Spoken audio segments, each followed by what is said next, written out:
Hii ni Kakwale TV.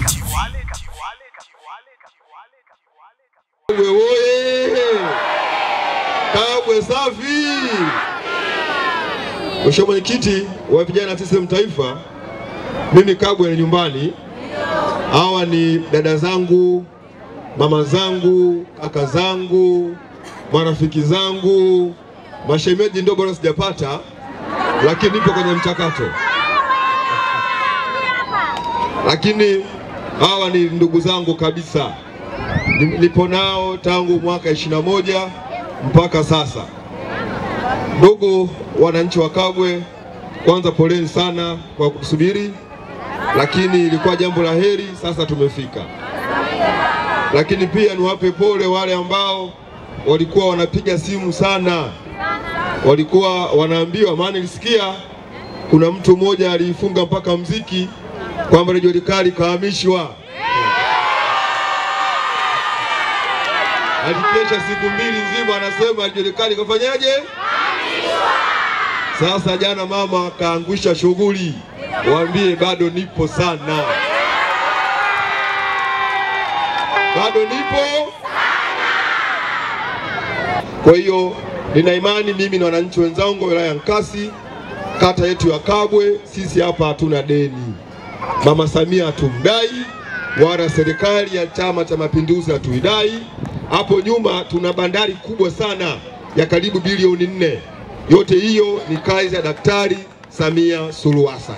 Kwa hiyo sisi watu wa Kabwe hatuna deni na Daktari Samia Suluhu Hassan. Watu wa Kabwe tuna deni na mtu mmoja tu. Tuna deni na mtu mmoja. Tuna deni na mtu mmoja. Mnamjua au mjui? Anaitwa Wakumpewa. Anaitwa nani? Na Mheshimiwa Mwenyekiti wa vijana, siasa ya Kabwe ilikuwa ni siasa ya uongo, ni siasa ya giriba, ni siasa ya kuwasemea na kuwadanganya wananchi.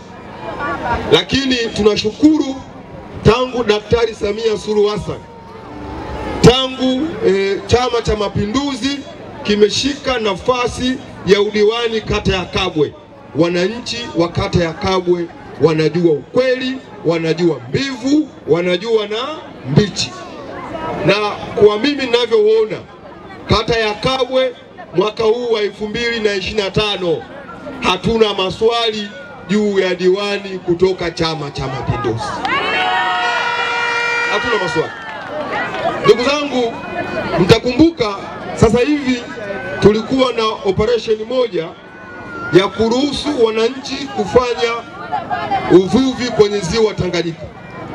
Mtakumbuka mwaka jana, msimu uliopita, ziwa Tanganyika lilikuwa limefungwa. Uongo kweli? Jamani, uongo kweli? Ni kweli. Lakini dada yetu Wakumpewa, yeye alipokuja huku, kwanza ninajua alikosa wananchi kabisa. Alikosa wananchi kabisa. Baada ya kukosa wananchi kabisa, akawatishia wale vijana wanaocheza pool table pale kwamba eti kama waendi kwenye mkutano wa mbunge, eti yeye mbunge atawaweka ndani. Wakosa kwenda kwa mbunge. Nataka niwahakikisheni, mbunge ana nguvu ya kumweka hata sisimizi ndani. Hana hiyo nguvu ya kumweka hata sisimizi ndani. Kwa sababu kwanza, kuja kwenye mkutano ni haki yenu ya kikatiba, ni haki yenu ya kisheria, na ni uhuru wenu wa kwenda au kuto kwenda. Kwani hapa mmekuja, nani kawatishia mje?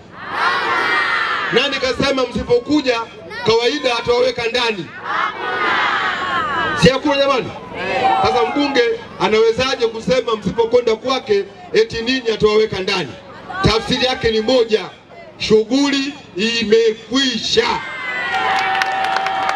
Ili kuwa wa kwanza kupata habari, matukio, michezo na burudani kila siku kutoka Kakwale TV, bofya neno subscribe kisha alama ya kengele. Usikose.